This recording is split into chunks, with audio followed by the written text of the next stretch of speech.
I raised my brother's son as my own. When he betrayed me for money, what I did next shocked even me. They say life can change in a single moment, but most of the time, it doesn't come with fireworks or warning signs. It comes quietly.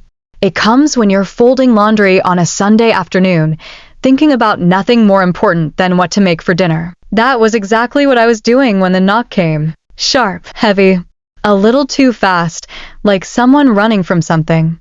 I wiped my hands on my jeans and crossed the living room, half expecting to find a neighbor needing help with groceries or a delivery driver with the wrong address.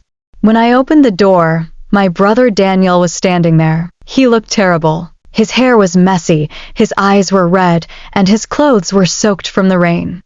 But what caught my attention first was the baby in his arms.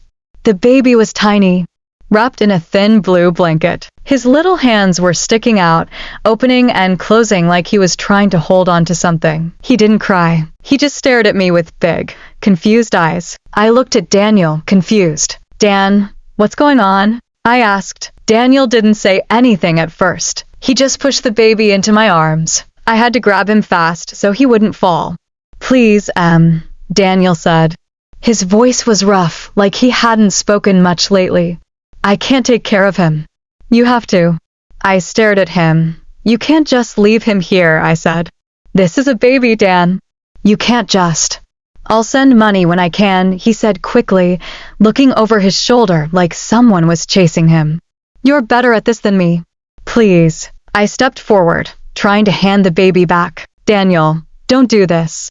But he was already moving, backing down the steps, pulling his jacket over his head. "Wait, what's his name?" I shouted after him. "Daniel." But he didn't stop. He didn't even turn around. In a few seconds, he was gone, swallowed by the rain and the empty street. I stood there, holding the baby close, the cold air hitting us both. I looked down at him again. He was so small.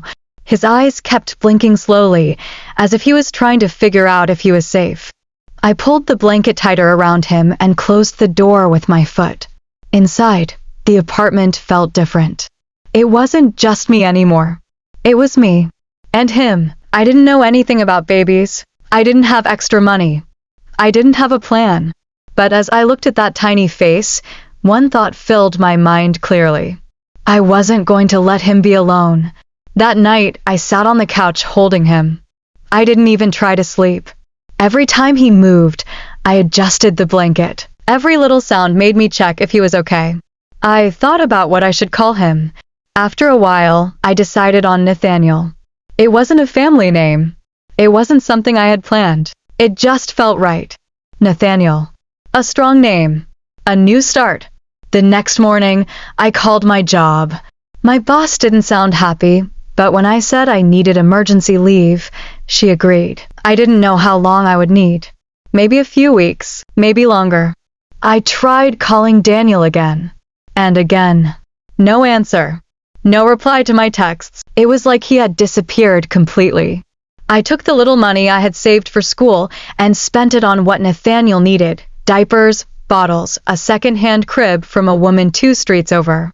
I didn't think about how much it cost. I just did it. I learned things fast.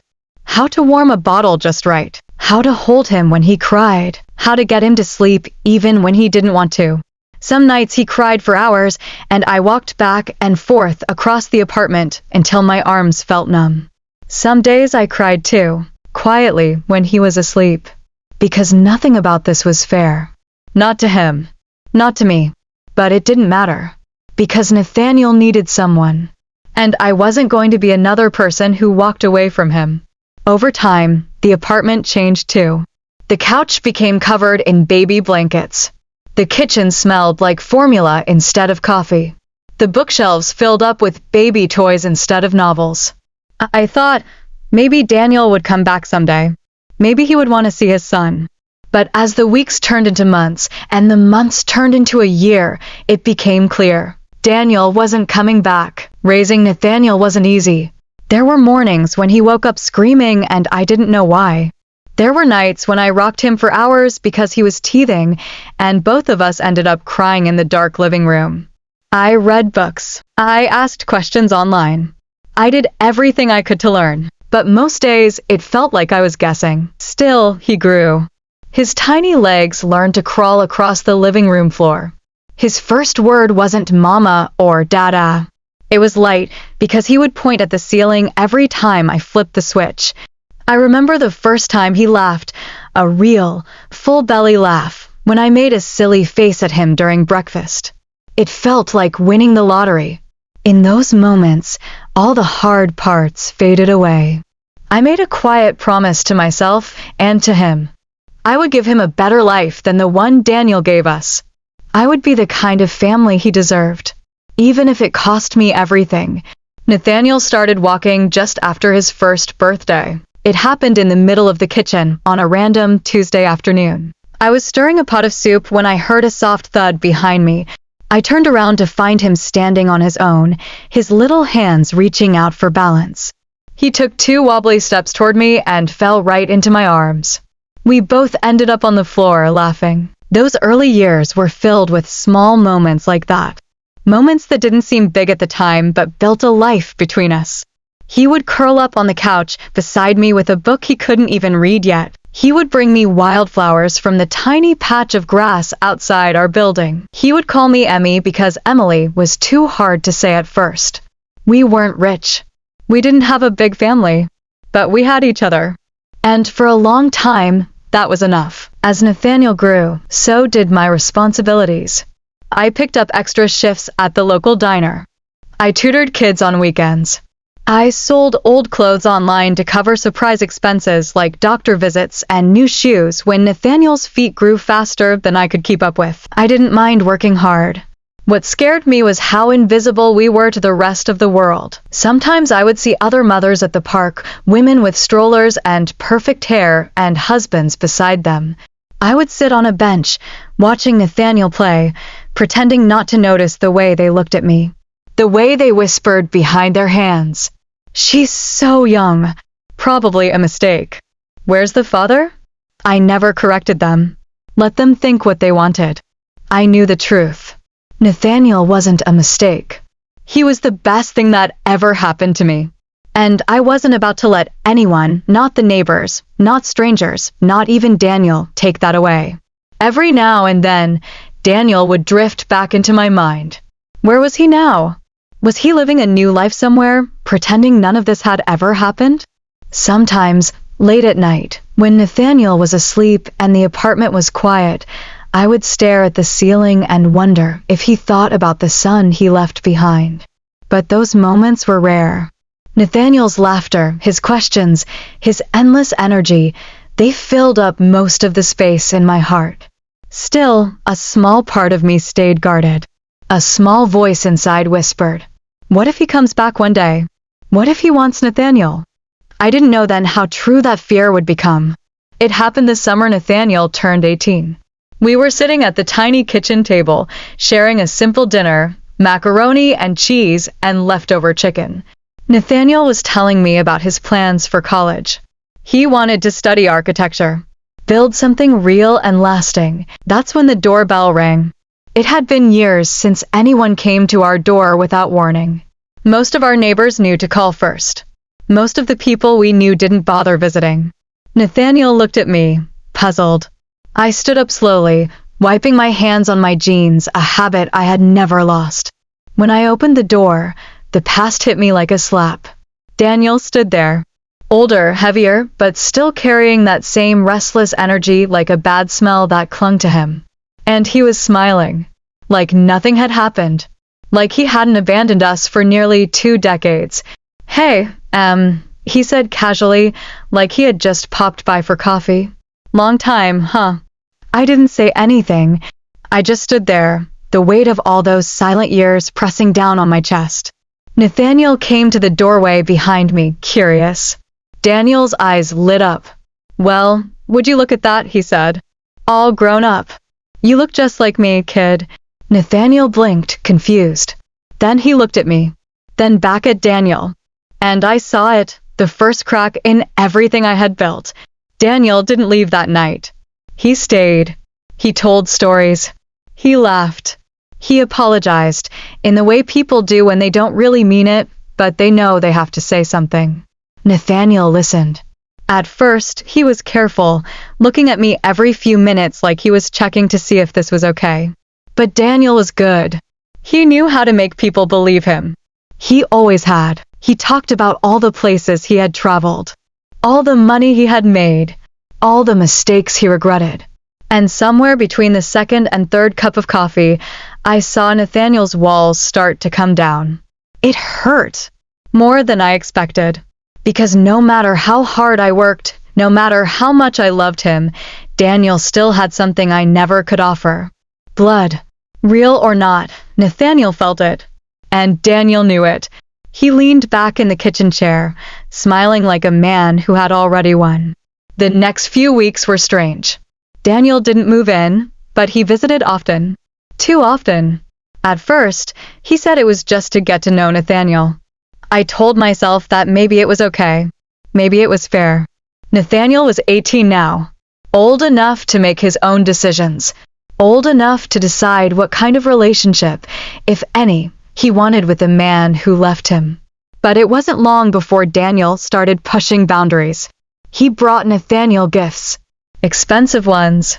A brand new phone. Designer sneakers. A gold chain I knew he couldn't afford unless he was getting money from somewhere shady. Nathaniel was surprised, at first. Grateful, even. He had never had nice things growing up. We had lived on careful budgets, counting every dollar. The best I could ever give him were thoughtful, useful gifts, books, clothes, things he needed. Never things he wanted just to show off. Now, Daniel was showing up with things that sparkled. Things that got attention. It made me uncomfortable. I tried to speak to Nathaniel one night. I don't think you should take gifts like that, I said gently as we cleaned up after dinner. Why not? He asked. He's just trying to make up for lost time. That's what he said. Making up for lost time doesn't mean buying things, I replied. It means showing up. Being there. Telling the truth. Nathaniel didn't say anything after that. But I saw the way his face changed, like a door quietly closing between us. Daniel started planting seeds. I don't know when exactly he said it, but one night, Nathaniel came home quiet and cold. We sat on the couch, both of us staring at the TV, but neither watching. Finally, I asked, "Is something wrong?" He didn't look at me when he answered. Uncle Daniel said you kept him away from me on purpose. The room felt smaller suddenly. He didn't call him Dad. He still said Uncle. But it still hit me hard. I kept my voice calm. That's not true. He said you didn't tell him where we lived. That you made it impossible for him to find me. That's not true either, I said again. I called. I texted. I even sent letters. He never responded. Nathaniel looked at me then, his eyes searching mine, trying to decide who to believe. Maybe you just didn't try hard enough. That was the first time I felt something crack. It wasn't what he said, it was how he said it. Flat. Cold. Like he had already made up his mind. I didn't argue. I didn't yell. I just stood up, turned off the TV, and walked to my room. That night, I cried alone. Not because he hurt me, but because, for the first time, I realized he no longer saw me the way he used to. Daniel kept coming. He took Nathaniel to dinner, to sports games, even introduced him to a few of his wealthy friends. Men who wore too much cologne and talked too loudly. Men who liked to be seen and heard. Nathaniel came home later and later. He started skipping meals. He said he was busy. He stopped asking me for advice. He stopped sitting with me in the mornings. He stopped laughing the way he used to. I started feeling like a stranger in my own home. One afternoon, I came home from work and saw him packing a suitcase. My heart sank. "Where are you going?" I asked. He didn't look up. Just spending a few days at Uncle Daniel's place. He got a new apartment uptown. Said I could crash there.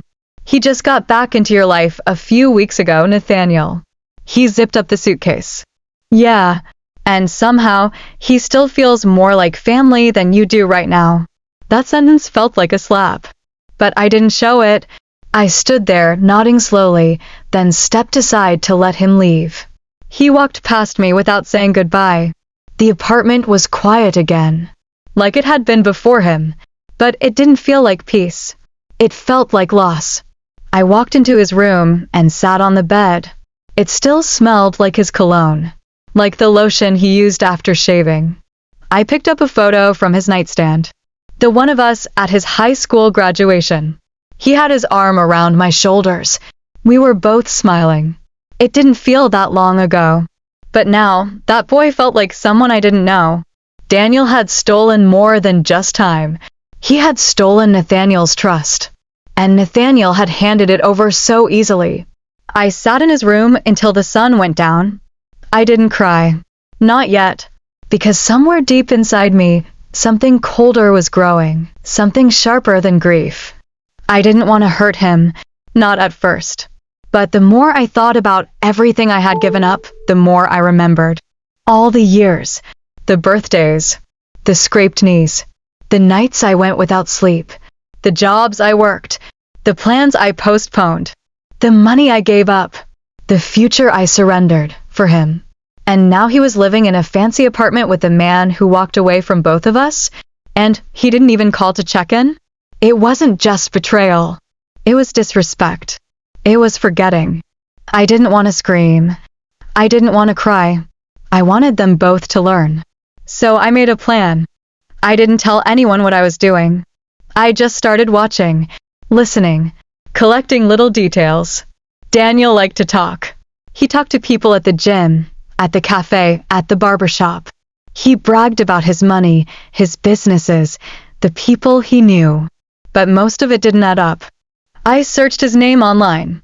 No records of a business license. No property under his name. He was living in a rented apartment, driving a borrowed car, and pretending it was all his. He was a fraud, and now he had my son under his roof. Nathaniel didn't know it yet, but he was being used. I had to open his eyes. But I couldn't just tell him. He wouldn't believe me. He had to see it for himself. I started small. One afternoon, I sent Nathaniel a message. Hey, can you stop by tomorrow? I found something that belongs to you. He replied, can't. I'm busy. I waited a few days, then called. He didn't answer. So I sent him something else. A screenshot of Daniel's police record from 10 years ago. Fraud, identity theft, credit card scams. I didn't explain anything. I just sent the image with a short message. Still think he's who he says he is? This time, Nathaniel called back. What is this? He asked, sounding shaken. Just facts, I said. You can ignore them if you want. But don't say I didn't try. He didn't reply after that. But I knew he was thinking. That was all I needed. Daniel didn't care about Nathaniel. Not really. He cared about image. About what people thought. About looking important. He had already started introducing Nathaniel to his partners. Men who promised fast money, fake jobs, sketchy deals. Nathaniel didn't tell me directly, but I heard through a neighbor who saw them arguing in a parking lot one night. Daniel had pressured him to sign something. Nathaniel refused. That gave me hope. But I needed to make sure Daniel couldn't use him again. So I contacted someone I knew, an old friend who worked in local law enforcement. I told him everything. He agreed to look into Daniel's activities quietly. Within a week, I had what I needed. Daniel was arrested on a Thursday afternoon. Fraud, possession of stolen documents, money laundering. It was all over the local news. Photos, headlines, interviews. They even found out he had faked documents to get credit cards under Nathaniel's name. That's when Nathaniel came home. He stood in the doorway of my apartment, holding the same old suitcase he once took with him. His eyes were red, his shoulders low. He didn't say a word, just stepped inside and dropped the bag near the couch. I poured us both tea. We sat in silence for a long time. Finally, he said, "You tried to warn me." I nodded. "I'm sorry," he said. I didn't know who to believe. I looked at him carefully. You believe the person who showed up with gifts, not the one who showed up every day. He lowered his head, and for the first time in weeks, I saw the boy I had raised. The weeks that followed were messy. Police called. Lawyers got involved. Nathaniel had to go through hours of interviews. He found out Daniel had stolen thousands in his name. Credit ruined. Trust broken. But we dealt with it. Together. Slowly, we rebuilt what Daniel tried to destroy. Nathaniel started coming back to himself. He stopped wearing flashy things. He went back to wearing the hoodie I bought him 2 birthdays ago. The one he said was his favorite. We cleaned out his room. We bought fresh bedsheets. He started cooking again. It wasn't perfect, but it was real. And real was enough. One night, Nathaniel asked me something. Do you hate him? I thought about it. I wanted to say yes. I wanted to tell him Daniel deserved every bit of what he got. But instead, I said, no, I just don't trust him. And I won't give him another chance to break what I spent years building. He nodded. I think I was just hoping he'd change. We all hope that, I said softly. But hope isn't a plan. He leaned back in his chair. That's what you had, wasn't it? A plan. I didn't answer. He already knew. Daniel stayed in jail for months while the trial moved forward. Nathaniel was called to testify. He stood in court and told the truth, clear, simple, without bitterness. He didn't call him Dad. He called him Daniel. After it was over, we walked outside. The sun was just starting to set. I don't think I hate him either, Nathaniel said. I just wish he hadn't made it so easy to walk away from him. I didn't say anything. Some things don't need answers. Later that year, I was asked to speak at a community event for foster parents. I told my story. The whole thing. About Daniel. About Nathaniel. About what love really looks like. It was recorded. Shared online. It went viral. People reached out from everywhere. Strangers wrote letters. Teachers, mothers, even grown children who had been raised by someone who wasn't their biological parent. They thanked me. And for the first time in a long time, I didn't feel invisible. Daniel's sentencing was public. News stations showed his mugshot again. He was sentenced to 5 years. Probation after that. No contact with Nathaniel. He tried to cry in court. Said he was sorry. But nobody clapped. Nobody felt bad. He did it to himself. And now everyone knew it. Nathaniel's name was cleared. It took time. Paperwork. Patience. But slowly, credit agencies removed the fake debts. A group of volunteers helped us get him a scholarship. He started college that fall. He didn't go far, just a few miles away, but it felt like the world opened up again. He visited every weekend. He even helped me fix the leaky sink. Daniel wrote letters from prison. We never read them. Nathaniel burned them in the backyard. No anger. No shouting. Just a small flame in a metal bowl. When it was done, he looked at me and said, I don't owe him anything. I smiled. That's the truth. I started painting again. It was something I used to love before life got busy. I set up a small corner in the apartment, brushes, canvases, quiet music. Nathaniel noticed. You're different, he said one day. I'm peaceful, I replied. And it was true. Not happy all the time, but peaceful. We met new people. A neighbor named Mrs. Harris started joining us for dinner on Sundays. A boy from Nathaniel's class came over often. They studied. They laughed. The house felt full again. Not loud. Not chaotic. Just full of life. One afternoon, Nathaniel brought home a framed photo. It was us. From his graduation. He placed it on the bookshelf. I want this to be the first thing I see when I leave for school each day. I nodded. I'm proud of you. He looked at me. I'm proud of you too. The years passed. We moved to a new place. Bigger. Brighter. With a small garden out back. Nathaniel graduated. Got a job. Started teaching others how to build. One evening, he looked out at the yard and said, You built me, Emmy. And now I get to build for others. That was enough for me. Daniel tried to contact us after he got out. We didn't answer. Nathaniel didn't hate him. But he didn't need him either. Some wounds close. Some just stay quiet. That was our kind of closure. Not revenge with fire, but with distance. And that was more powerful than anything else. One morning, I sat outside with a cup of tea. Nathaniel had left for work already. The house was calm. I looked at the garden, flowers blooming in every color. The past didn't hurt anymore. It was just a story. And the best part was, we survived it. Together.